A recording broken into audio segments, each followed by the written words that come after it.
Welcome to Voices from the Street, the radio ministry of the Sacramento Union Gospel Mission. Prepare your heart for laughter and tears as we share the unpolished stories of the homeless and hurting, hope and transformation. Here's your host, Director of the Union Gospel Mission, Pastor Tim Lane. Well, thank you guys for joining us. It is finally feeling like October outside. It's looking beautiful today. It's a little breeze, nice temperature. It could be a little cooler for me, but it can always be a little cooler for me. Mr. Okeze that I have with me would like it a little warmer, but we can't win them all, right? So listen, again, if you folks out there right now are wondering what makes the Union Gospel Mission tick, what makes a Union Gospel Mission tick is the people that are working there who are following the direction of Jesus Christ. The gospel is what we're all about. And yes, we have 24 men on our program. We have a nightly service, 365 days a year.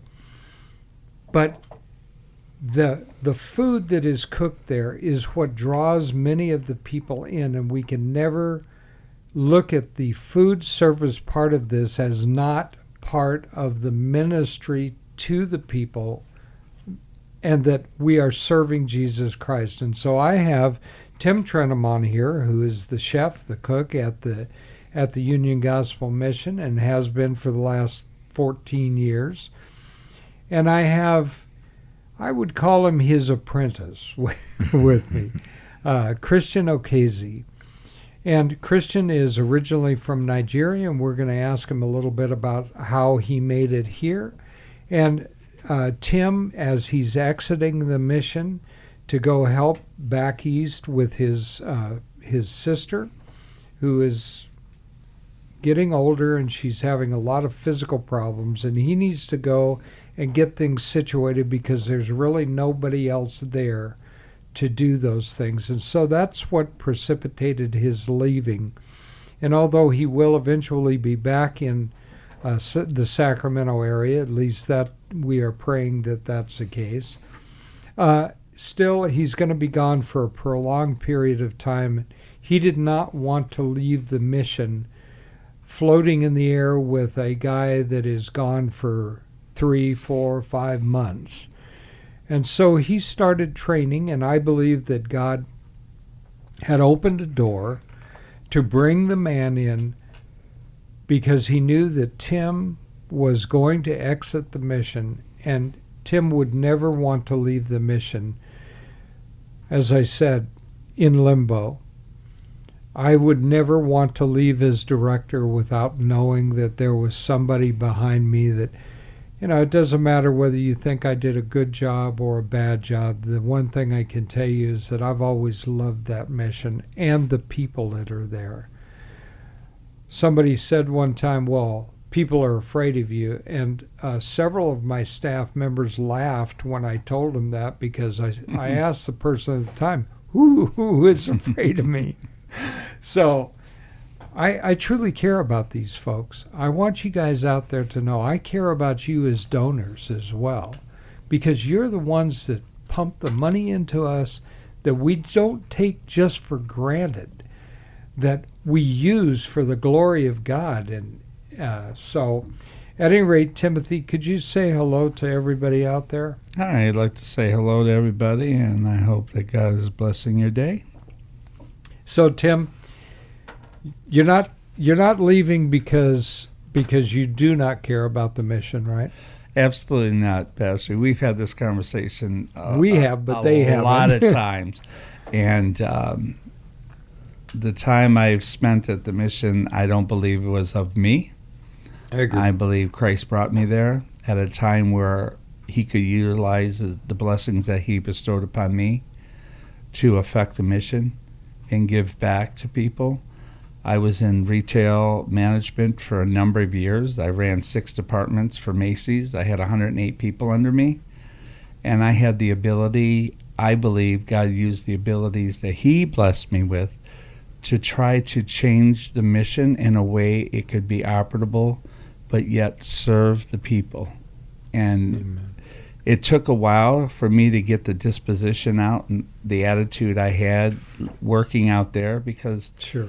there you don't have the care for a person. You're there to do a job. You'd be pulling the HR office if you show too much attention to somebody. Here, I had to learn how to show that to people, because I'm interacting with not only the 24 men in our program, but also the 108, 110 guests that we serve each and every night. Yeah. So it was definitely a transition. And I thank God every day for the ability to do his work at that facility. You asked me when I graduated would I consider interning, and I says, let me pray about it, because you always used to tell me, don't make no decisions unless you pray. That's right. So I came to you a couple weeks later, and I said, sure, I can hang out with you for a couple months. Remember that? Yeah.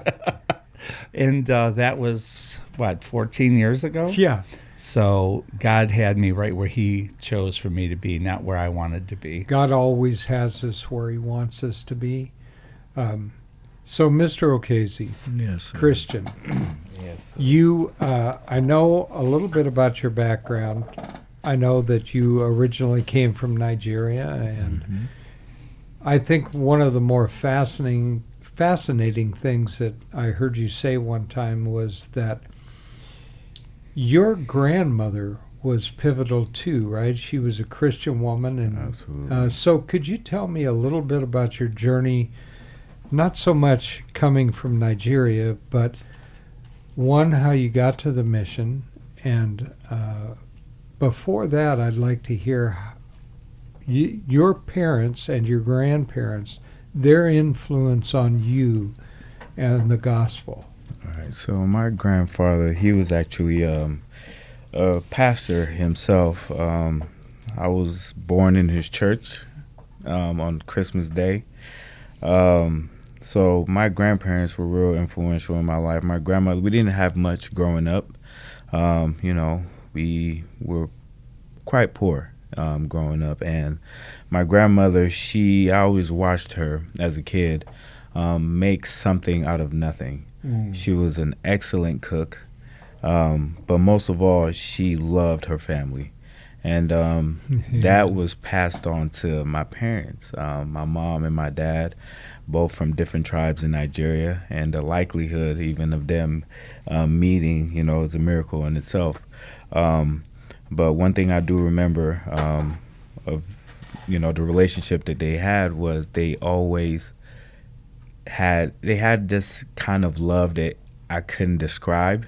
You can never put a description on that kind of love. They would maybe get in an argument for 2 minutes, but within the next 5 minutes, they were back to, loving one another. So we adopted that as, as kids from, my parents. Unfortunately, my dad passed away at the age of 43 How from old a heart were you attack. at that time? I was actually a sophomore in college. I was about 19 years old. Okay. Yeah, and I got the unfortunate news. I was actually going to school to become a nurse, so my major was nursing.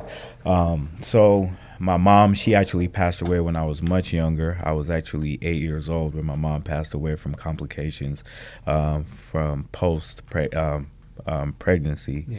And she was actually a nurse herself, but very loving, very loving parents. My dad managed to get us here to the United States before him passing, and so I grew up bouncing around from state to state. My dad was actually a case clerk. That was his profession. He was actually studying to become a lawyer. So long story short, moved around all throughout the U.S. from Washington to Louisiana to the Bay Area where I went to college. And so after my dad passed away, I took on the responsibility of becoming my younger sister. At the time, she was 8 years old. So I became her legal guardian, dropped out of school. And from there, I fell into the kitchen. I started off as a dishwasher, and I worked my way up several positions. Ended up working for about 10 years in different kitchens. But I had a mentor at that time that saw something in me similar to Tim, put me under a lot of hours, a lot of work hours, a lot of burns, a lot of heartaches. But at the end of the day, he ignited a passion in me that I didn't even know I had. Like I said, watching my grandma cook, and just the passion that she had for what food can do to She was a someone's soul. believer as well. She was absolutely a believer. She would actually put us on her back, and we call it treks, so just walk for miles and miles, because in Nigeria, Christians are being martyred. Yes. It's a mostly Islamic country, and so it was very difficult to maneuver in terms of Christians out there. So, I fell in love with the kitchen post my dad's death. And with the kitchen, I fell into a lot of sin. I was going to ask you about that. Yeah. It doesn't generally just happen like a flash. No. So tell me a little bit about what that started to look like with you. With me, it was more. So I became an addict. I was addicted to opiates, and I actually, while I was, being an addict, I was creating a family of my own. I got married, and unbeknownst to my wife, I was my ex-wife now, but I was pretty much a daily functioning addict, and that took a toll on her. And eventually I did come and confess to her, letting her know that I was, addicted to opiates. And that was the beginning of our fallout. We have 4 beautiful kids together. And, with that separation came even more heartache. And that's when I really fell deeper into sin. I started, getting locked up left and right, been to prison multiple times. And this last time that I got out of prison, prior to getting out of prison, I prayed, fervently praying every night that God would deliver me from this hole that I couldn't see a way out of. And that was what surprisingly led me to the mission. As soon as I got out of prison, I was looking for a place. I didn't have even a single family member I could call for help. So I went to the mission, and, like you said, 365, days in a year. The mission is feeding people spiritually and physically, and that was what it did for me. I was there as a guest. I was getting a bed there on a regular basis, and at the same time looking for a better way, out. And one day, the frontline supervisor came and spoke with me and offered me a program, saying that, they had a program there at the mission. So next thing I knew, I applied for the mission, and it's been history ever since. 10 months ago. When was that moment, if there was just one moment, that you realized that Jesus needed to be the Lord of your life, and that you can't have him as just your Savior without him being Lord as well, right? Right. And so do you remember, was it a coming back, or was it a new experience that, I always thought I was a Christian. Yeah, me too. Until I got exposed to the gospel for the very first time at the mission. Not only was that the focal point of, change and everything for me, but it was so new and refreshing and reviving, because at the end of the day, like I said, I was looking for something to numb the pain or take away the guilt and the shame, that I had at that time. But when I was exposed to the gospel, I came to learn that Jesus Christ had already paid it all. He's paid for past sins to come, and just the weight that it took off my shoulder was, I tell my boss here, Tim, every time that I've never had this much peace.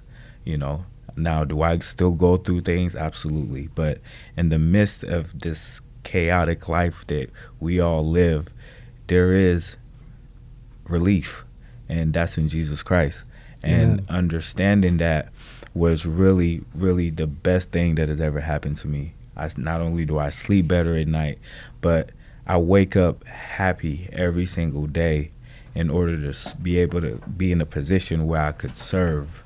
And I just thank God for being able to be in a position now. Like you said, I'll be taking over the kitchen here shortly after Tim leaves, and it's a huge responsibility. It is, because we're here to serve the community at the end of the day and be good stewards of these gifts that we get from our donors. And I cannot thank you guys enough for everything that you've done for not just the mission, but for me personally, because without these donations, without you guys' help, I wouldn't even be in this position right now. So I really do thank God, and I'm very grateful for everything the mission and these donors have done for me. Christian, the mission is an incredible place to be. Yes, sir. And so and you and I have talked many times, and Tim knows me very well. As a young man, I thought I was a Christian because my mother was, my grandmother was, but I lived my life as if he didn't exist. Right. And so it's only when you're in trouble that you think, oh, I need to pray, right? Right. No. But to your point, when you really believe, when you are really willing to submit to God, and I don't mean in a rote, I've got to do this or he's not going to love me because you said it. We are saved by grace through faith, and this not of ourselves. Right. Why? Because it's a gift of God. So none of us can boast. I wasn't sick. I wasn't almost dead. I was dead in my sins and transgressions. Absolutely. And so, before I'm going to have you, of course, back on the show, but I wanted us to just touch bases. Tim, this is usually the time of the year when you tell the folks out there what it is we need to help the people. And by the way, when you hear a man on the program, or anybody for that matter, who starts to feel not only gratitude, but the desire to help others, is the sign that, and I'm not talking about a streaking comment, but I've seen over the years those that most want to give back are the ones that are most likely to succeed in their walk away from addiction and to Christ. Because when we train our men, I was just telling, I was doing a tour this morning, and I was talking to the lady, and I said, our men are trained twice a day. They come in for class. And they learn from the Bible. And you would say, well, are we always going over addiction and stuff? No, because the root of addiction is the same root that you out there who are successful and living your lives without Christ, you have the same problem, and it's sin. Mm-hmm. And so the root of the addiction, there's a lot of different avenues. There's to cover the pain of loss, to, because you just want to be self-indulgent. But underlying that all is sin, right? Absolutely. But this is the time of year, talking about giving back, that, Tim, you guys are preparing for the holidays. What do you need in the kitchen? Well, like every year, we give a complete meal to our guests. We do 100 food boxes during the Thanksgiving November. Mm-hmm. And in those food boxes, we do put instant mashed potatoes, instant stuffing, canned vegetables, canned fruit, gravy, and we give away turkeys. So any of those items we can definitely use to give away to the community that are less fortunate. And how nice it is when we go to Thanksgiving and we're able to sit down at a table with our family and our loved ones. We are their family, the homeless. They come to us, and we want to provide them with a meal. So we also have a banquet meal for all our homeless guests, too. So turkeys are always welcome. And any of the items that if you have any questions, ugmsac.com. Yep. That'll tell you everything that we need. And everything that is given to the mission is given out. So That's right. Everything that gets earmarked to be used, that's where it gets used at. So please feel free if you can. I know times are hard right now, but, even a can of fruit, it doesn't matter how big or how small.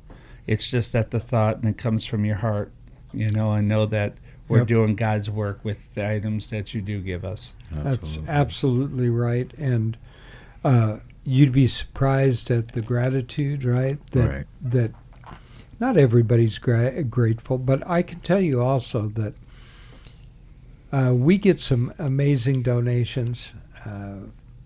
We get pumpkin pies in sometimes from Costco, and I got to tell you, Tim doesn't like pumpkin pies, but I do, and they are really good. They're really good. Really good. So, Christian, is there anything that you can see as far as needs go over and above? Just like Tim said, just going into the holiday season, just festive things, like the turkeys, the canned food, stuffing.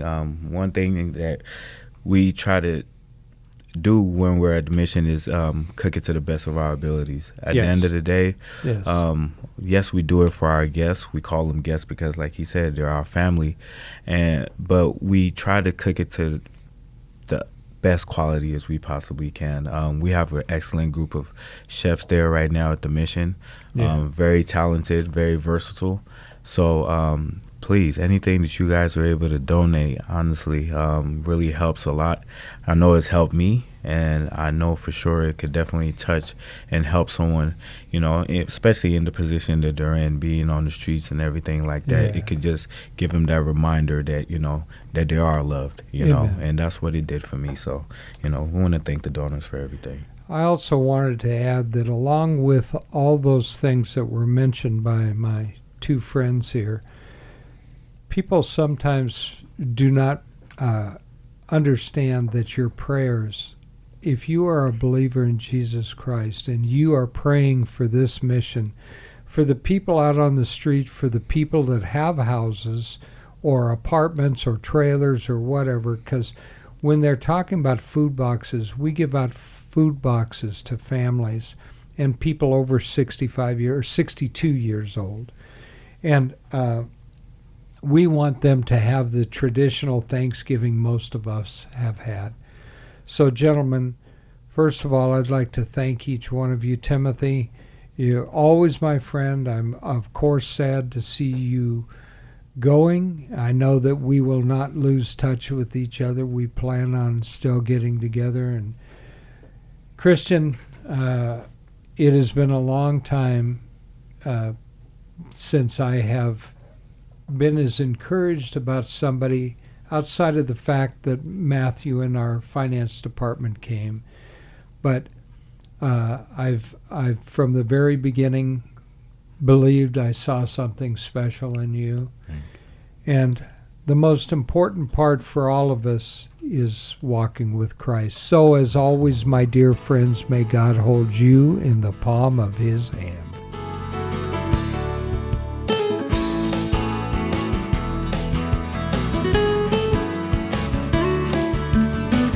You've been listening to Voices from the Street, the radio ministry of the Sacramento Union Gospel Mission.